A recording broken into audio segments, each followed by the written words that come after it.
इचलकरंजीतील प्रोसेसमधून बाहेर पडणारं सांडपाणी कोणतीही प्रक्रिया न करता पंचगंगा नदीत सोडलं जात असल्याचा आरोप करत याविरोधात आंदोलन अंकुश संघटनेनं वारंवार आंदोलनं केली आहेत.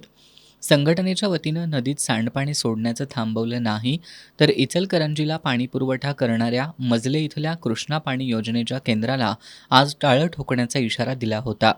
त्यानुसार आज सकाळी आंदोलन अंकुशचे कार्यकर्ते कुरुंदवाड नगरपालिका चौकात एकवटले. आंदोलनाच्या पार्श्वभूमीवर कुरुंदवाड पोलिसांनी तगडा बंदोबस्त ठेवला होता. आंदोलक मजले केंद्राला टाळं ठोकण्यासाठी जात असताना पोलिसांनी त्यांना अडवलं. संघटनेचे प्रमुख धनाजी चुडमुंगे यांच्यासह अन्य पदाधिकाऱ्यांना पोलिसांनी ताब्यात घेतलं. त्यामुळे संतप्त झालेल्या आंदोलकांनी पोलिसांचं वाहन अडवलं.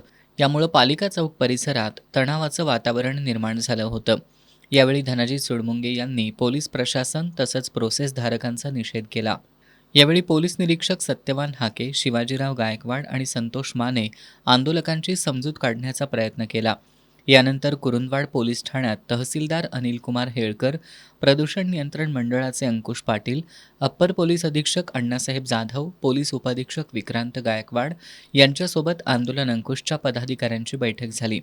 यावेळी धनाजी चुडमुंगेंनी प्रक्रिया केलेलं पाणी सोडण्यासाठी उपलब्ध शेतीचा अचूक तपशील जाहीर करावा, संबंधित क्षेत्राची प्रत्यक्ष पाहणी करून त्यानुसारच पाणी सोडण्याची प्रक्रिया राबवावी, शेती उपलब्ध नसल्यास प्रक्रिया केंद्र सुरू करू नये, तसंच काळ्या ओढ्याकडे पाणी वळवण्यासाठी उभारलेला बांध तातडीनं बंद करावा, अशा मागण्या मांडल्या.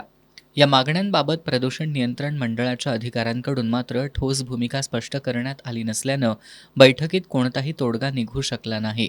त्यामुळे आंदोलकांनी पुन्हा पालिका चौकात ठिय्या आंदोलन सुरू केलं.